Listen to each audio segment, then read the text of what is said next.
헤라클레스는 델포이에 있는 아폴론 신전에서 자신의 손으로 아내와 자식을 죽인 죄를 씻으려면 아르고스로 가서 왕의 명령을 따르라는 신탁을 듣게 됩니다. 그렇게 도착한 곳이 바로 아르고스. 그곳에서 헤라클레스는 미케네의 왕 에우리스테우스에게 몸을 맡기게 됩니다. 에우리스테우스는 헤라의 계입으로 칠삭둥이로 태어나 왕이 된 인물이었고, 사실 칠삭둥이 왕은 헤라클레스의 오총 당숙이었습니다. 원래 아르고스 지역의 왕위는 헤라클레스의 양아버지 암피트리온에게 돌아갔어야 했어요. 하지만 여러 사정 끝에 암피트리온의 삼촌 스테넬로스가 왕이 되었고, 그 왕위를 그의 아들 에우리스테우스가 물려받게 된 것이지요. 헤라의 총애를 받던 이 왕 앞에서 헤라클레스는 이렇게 말합니다. 나는 아폴론 신의 뜻에 따라 내 아내와 자식을 죽인 죄를 씻고자 왕을 찾아왔소. 대왕이 싫어하든 좋아하든 나는 10년 반, 즉 12년 동안 이 미케네에 머물 것이오. 나를 부려 나라의 근심거리를 없애든지 아니면 내가 나라의 근심거리가 되든지 그건 전부 왕의 뜻대로 하시오. 이렇게 해서 시작된 것이 바로 헤라클레스의 12과업이지요. 처음 6가지 과업은 펠로폰네소스 반도 안에서 이루어졌지만 7번째 과업부터 헤라클레스는 점점 더 먼 지역으로 떠나게 됩니다. 그 여정에서 그가 맞서 싸운 존재들, 네메아의 사자, 히드라, 오르트로스, 케르베로스. 이 괴물들은 모두 메두사의 동생이자 괴물의 어머니라 불리는 에키드나의 자식들이었습니다. 에키드나의 입장에서 보면 어떨까요? 페르세우스가 자신의 언니 메두사를 죽인 것도 모자라 그 후손인 헤라클레스는 자기 자식 셋을 죽이고 케르베로스는 산채로 잡아가기까지 했으니 이쯤 되면 정말 원수도 이런 원수가 없었겠지요. 에우리스테우스 왕이 첫 번째 명령을 내립니다. 네메아의 사자를 처치하라. 미케네에서 코린토스로 가는 길. 마치 도려낸 듯 갈라진 트레토스 산의 골짜기. 이곳의 이름이 바로 네메아였습니다. 그리고 이 골짜기에는 사람들의 무기는 전혀 통하지 않는 괴물이 살고 있었죠. 네메아의 사자는 살모사 여인 에키드나의 자식이자 헤라가 직접 길러낸 괴수였습니다. 창도 칼도 활도 그 어떤 무기도 황금빛 가죽을 뚫지 못했죠. 마을 사람들에게 이 사자는 공포 그 자체였습니다. 네메아 근처 클레오나이 마을에 도착한 헤라클레스는 네메아의 사자에게 아들을 잃고 홀로 살아가던 가난한 일꾼 몰로르코스의 집에 묵게 됩니다. 몰로르코스는 걱정스러운 얼굴로 말합니다. 영웅님, 그 사자는 무기로는 절대 못 죽입니다. 방법은 단 하나, 목을 조르는 것뿐이에요. 30일 동안 버텨야 합니다. 제가 저의 전 재산인 양을 잡아 드리겠습니다. 영웅께서 배불리 드시고 네메아 사람들의 원한을 풀어주십시오. 그러자 헤라클레스는 잠시 생각하다 이렇게 대답하죠. 내가 돌아오면 그 양은 제우스께 바치세요. 하지만 돌아오지 못하면 그땐 나를 위해 바쳐주시고요. 그리고 헤라클레스는 올리브나무를 뿌리째 뽑아 거대한 몽둥이를 만들어 사자를 찾아 나섭니다. 막상 맞서보니 말 그대로였습니다. 창도 칼도 활도 사자의 가죽 앞에서는 아무 소용이 없었죠. 사자는 공격을 받자마자 동굴 안으로 도망치고 헤라클레스가 들어가면 반대편 출구로 달아나는 시기였습니다. 그러자 헤라클레스는 아예 출구 하나를 거대한 바위로 막아버립니다. 그리고 사자가 다시 동굴로 들어오는 순간 올리브 몽둥이로 정통으로 머리를 내리칩니다. 비틀거리는 사자, 하지만 도망칠 곳은 없었습니다. 헤라클레스는 두 팔로 사자의 목을 꽉 끌어안고 무려 30일 동안 버티어 마침내 괴물을 쓰러뜨립니다. 한편 30일이 지나도록 헤라클레스가 돌아오지 않자 몰로르코스는 전 재산이나 다름없는 양 한 마리를 잡아 제사를 지내려는 순간 사자를 어깨에 맨 헤라클레스가 눈앞에 나타납니다. 두 사람은 제우스에게 기쁨의 제사를 드렸지요. 아르고스로 돌아가던 길 헤라클레스 앞에 두 여인이 나타납니다. 한 명은 고통스럽지만 영광으로 이어지는 길, 다른 한 명은 편안하지만 의미 없는 삶을 약속했죠. 헤라클레스는 미덕의 길을 택합니다. 예술가들은 나중에 이 장면을 미덕은 아테나, 악덕은 아프로디테 이렇게 표현했어요.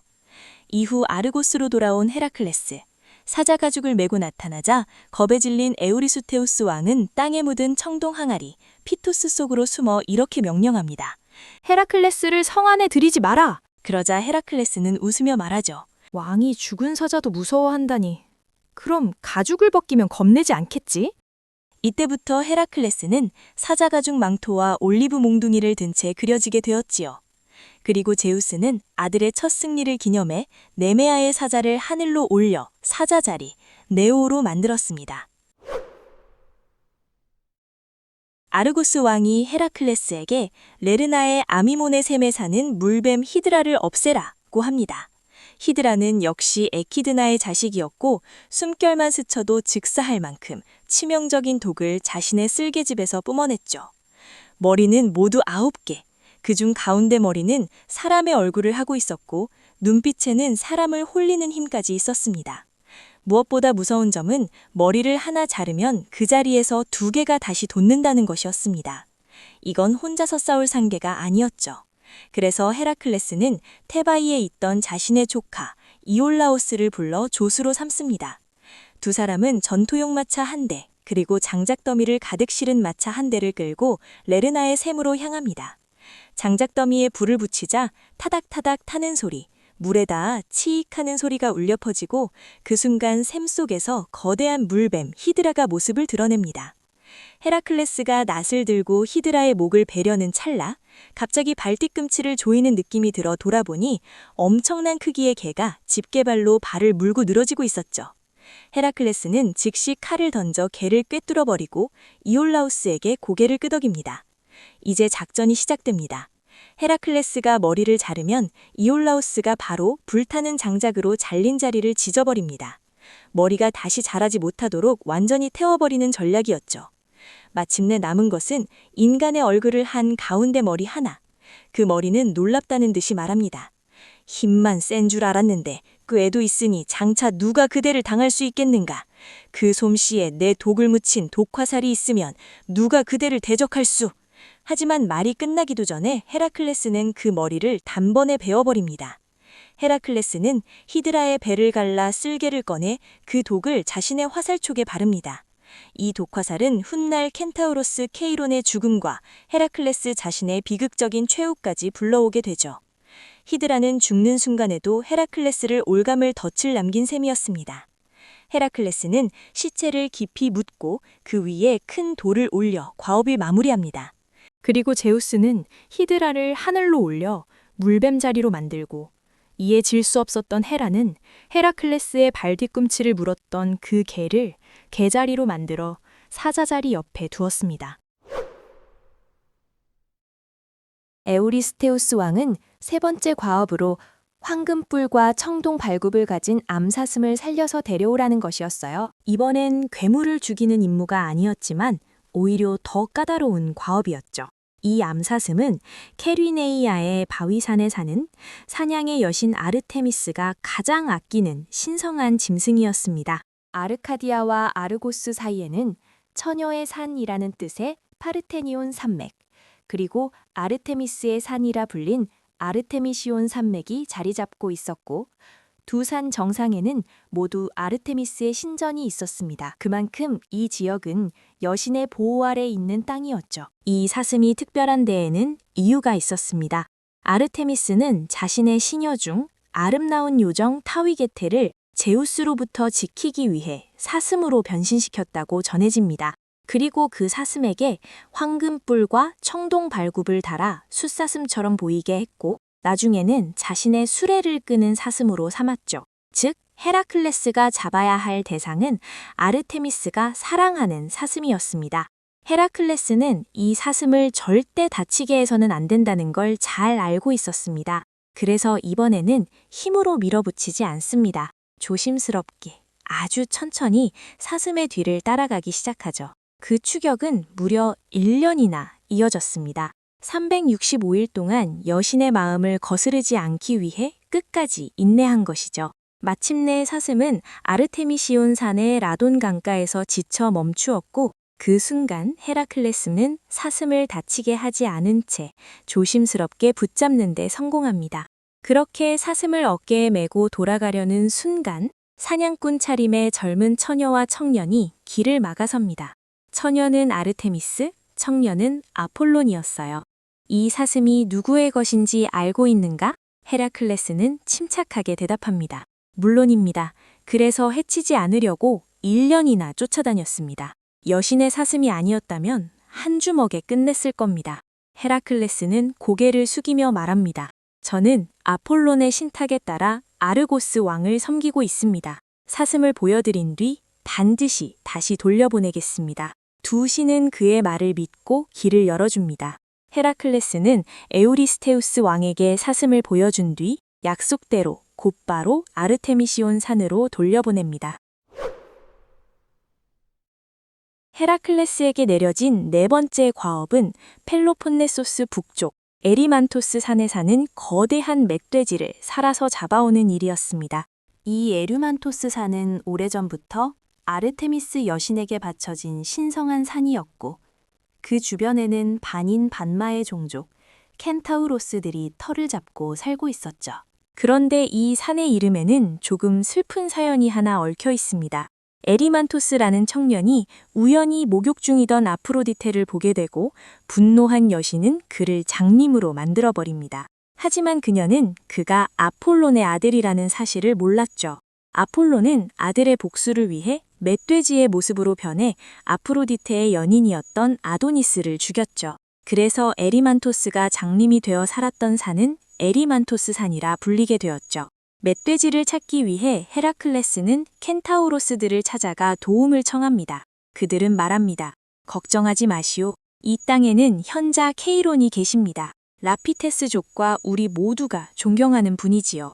케이론은 아폴론과 아르테미스에게 사냥과 의술, 음악과 예언을 배운 지혜로운 스승이었습니다. 아킬레우스, 이아손, 헬레네의 형제인 디오스크로이 쌍둥이까지 그리스의 영웅들이 줄줄이 제자였죠. 헤라클레스 역시 젊은 시절 디오스크로이 쌍둥이 중 카스토르에게 무술을 배웠으니 케이로는 말하자면 사존님 같은 존재였습니다. 과거 술에 취한 켄타우로스들이 라피테스족의 결혼식을 망친 일이 있었기에 케이로는 엄격한 금주령을 내려두었습니다. 그런데 폴로스가 헤라클레스의 말에 넘어가 포도주 항아리를 열어버립니다. 술 냄새에 이끌린 다른 켄타우로스들이 몰려들었고 다시 난동이 시작되었죠. 제우스를 모독하는 말까지 튀어나오자 술 기운이 오른 헤라클레스도 분노를 참지 못하고 활을 들어올리고 맙니다. 싸움은 걷잡을 수 없이 번졌고 도망치는 켄타우로스들을 쫓던 중 헤라클레스의 화살 하나가 켄타우로스를 관통해 뒤에 있던 케이론의 무릎에 꽂히고 맙니다. 문제는 그 화살에 히드라의 독이 묻어 있다는 것. 불사의 존재였던 케이론은 끝없는 고통만 겪게 됩니다. 훗날 프로메테우스가 자신이 대신 불사의 형벌을 받겠다고 나서자 케이론은 마침내 죽음을 맞게 됐고 제우스는 그의 영혼을 하늘로 올려 사수 자리, 켄타우로스 자리로 만들었다고 전해집니다. 죄책감을 안고 떠난 헤라클레스는 이제 본래의 과업을 마무리해야 했습니다. 에리만토스 산은 해발 2000m가 넘는 험산이 되다 한겨울엔 눈이 허리까지 쌓이는 곳이었죠. 헤라클레스는 산 전체가 울리도록 큰 소리를 질러 멧돼지를 자극했고 놀라 뛰쳐나온 괴물을 눈이 깊이 쌓인 협곡으로 몰아넣습니다. 눈 속에 허둥대다 지친 멧돼지는 결국 힘을 잃고 헤라클레스는 사슬로 단단히 묶어 어깨에 메고 아르고스로 돌아옵니다. 헤라클레스에게 내려진 다섯 번째 과업은 지금까지와는 전혀 다른 명령이었습니다. 수십 년 동안 한 번도 치우지 않은 외양간을 하루 만에 청소하라. 그곳은 엘리스 왕 아우게이아스의 외양간이었죠. 수천 마리의 소가 드나들며 분뇨가 산처럼 쌓였고 악취 때문에 누구도 가까이 가지 못하는 곳이었습니다. 헤라클레스는 왕에게 조건을 겁니다. 외양간은 치워드리겠습니다. 대신 보수를 주십시오. 아우게이아스는 비웃듯 말합니다. 해가 지기 전까지 끝내면 돈을 주마. 못하면 평생 내 종이 되는 거다. 그리고 공정함을 위해 헤라클레스는 엘리스 왕의 아들 퓰레우스를 증인으로 세우죠. 헤라클레스는 삽도 빗자루도 들지 않았습니다. 대신 외양간의 벽을 무너뜨리고 근처의 알페이오스 강과 페네이오스 강의 물길을 통째로 돌려버립니다. 거대한 강물이 한꺼번에 쏟아져 들어왔고 수십 년간 쌓인 오물은 단 몇 시간 만에 전부 바다로 흘러가 버렸습니다. 하루도 채 골리지 않았죠. 하지만 일이 끝나자 아우게이아스 왕은 아들에게 이렇게 말하죠. 약속 같은 건 없었다고 말해라. 그러나 퓰레우스는 거절합니다. 제가 증인입니다. 진실을 모른 척할 수는 없습니다. 분노한 왕은 아들을 추방하고 왕위 계승권까지 빼앗아 버립니다. 아우게이아스는 끝내 이렇게 주장합니다. 넌 아르고스 왕의 명령을 수행한 것일 뿐이다. 그러니 품삯은 없다. 헤라클레스는 조용히 말합니다. 더러운 건 외양간만은 아니군요. 결국 그는 보수도 받지 못한 채 앨리스를 떠났고 이 사건을 이유로 에우리스테우스 왕은 보수를 받으려 했으니 과업으로 인정할 수 없다며 5번째 과업을 공식 목록에서 제외해버립니다. 2번째 과업 히드라 처치도 조카 이올라우스의 조력을 받았다고 하여 제외됩니다. 이번 6번째 과업은 지금까지와는 전혀 다른 말 그대로 귀괴한 임무였습니다. 아르카디아 동북쪽 울창한 숲과 늪지로 둘러싸인 스팀팔로스 늪지. 이곳에는 쇠로 된 부리, 금속 깃털, 심지어 독성 배설물까지 뿜어내는 식인새 무리가 살고 있었죠. 이 새들은 전쟁의 신 아레스가 키우던 존재로 전쟁터의 시신을 먹으며 살아온 잔혹한 괴물들이었습니다. 수도 워낙 많아 한꺼번에 날아오르면 태양이 가려질 정도였다고 전해집니다. 게다가 늪은 질척거려 발을 잘못 디디면 그대로 빠져버리는 지형. 겉보기엔 고요했지만 여행자들이 울음소리에 귀를 막고 쓰러지는 순간 그들은 바로 새들의 먹잇감이 되고 말았죠. 헤라클레스는 넉넉한 화살을 챙기고 숲으로 들어갔지만 이상하게도 새들은 모습을 드러내지 않았습니다. 그는 하늘을 올려다보며 중얼거립니다. 이대로는 놈들을 끌어낼 수 없겠군. 그때 지혜의 여신 아테나가 총동으로 된 꽹과리 같은 악기 하나를 건넵니다. 이 소리를 이용해 놈들을 불러내라. 헤라클레스는 늪가에 서서 그 악기를 힘껏 두드리며 일부러 크게 노래를 부르기 시작하죠. 청동 악기 소리와 노랫소리가 울려 퍼지자 조용하던 늪이 흔들렸습니다. 곧이어 하늘이 새들로 가득 차며 쇠부리와 금속 깃털을 가진 식인 새들이 일제히 날아오릅니다. 그 순간을 기다렸다는 듯 헤라클레스는 활을 당깁니다. 슉슉슉. 화살에 맞은 새들이 하나둘 늪으로 떨어지고 마침내 살아남은 무리는 헤라클레스를 피해 멀리 흑해의 아레스 산으로 달아나 버립니다. 이렇게 해서 펠로폰네소스에서의 첫 6과업이 끝납니다. 크레타를 뒤흔든 포세이돈의 황소는 원래 바다의 신 포세이돈이 크레타의 왕 미노스에게 내려준 왕권의 증표였습니다. 그리고 미노스는 그 황소를 포세이돈에게 바치기로 했죠. 하지만 미노스 왕은 눈앞의 황소가 너무 아름다워 그만 욕심을 부리죠. 결국 그는 포세이돈을 속이고 다른 황소를 대신 제물로 바쳐버립니다. 이에 경노한 포세이돈은 미노스 왕을 가만두지 않았지요. 황소는 미쳐 날뛰며 크레타의 들판을 짓밟고 마을을 부수고 사람들을 공포 속으로 몰아넣습니다. 문제는 여기서 끝이 아니었습니다. 미노스의 아내 파시파에가 이 황소에게 비정상적인 사랑을 느끼게 되고 그 결과 태어난 존재, 인간과 짐승이 뒤섞인 괴물, 미노타우루스. 이 황소는 크레타 왕가의 모든 비극을 가져온 존재였던 겁니다. 아르고스의 왕 에우리스테우스는 헤라클레스에게 7번째 과업을 내립니다. 크레타의 황소를 잡아와라. 죽이지 말고 살아있는 채로다. 크레타로 간 헤라클레스는 이다산 기슭, 먼지가 하늘로 치솟는 들판에서 광폭한 황소와 마주하죠. 황소가 땅을 박차자 대지가 흔들리고 숨결만으로도 돌이 튀어오릅니다. 헤라클레스는 정면으로 맞섭니다. 뿔을 붙잡고 몸을 던지고 힘으로 힘을 밀어붙입니다. 하지만 황소의 힘은 상상을 초월했어요. 아무리 싸워도 쉽게 꺾이지 않습니다. 멀리서 이를 지켜보던 미노스 왕이 외칩니다. 그냥 죽여버리게. 그때 포세이돈을 속인 게 지금도 후회스럽네. 그러나 헤라클레스는 고개를 젓습니다. 포세이돈이 보낸 짐승을 죽이고 무사히 돌아갈 수는 없겠지요. 결국 그는 황소를 완전히 제압해 굵은 사슬로 묶고 살아있는 채로 배에 실어 그리스 본토로 돌아옵니다. 에오리스테우스 왕은 과업을 인정하며 말합니다. 크레타 원정의 기념으로 이 황소는 네 것이다. 하지만 헤라클레스는 망설입니다. 신이 보낸 존재를 개인의 소유로 삼는 것, 뭔가 잘못됐다는 느낌이 들었거든요. 결국 그는 황소를 풀어줍니다. 그러나 자유를 얻은 황소는 헬라스 전역을 미친 듯이 돌아다니며 또 다른 재앙이 됩니다.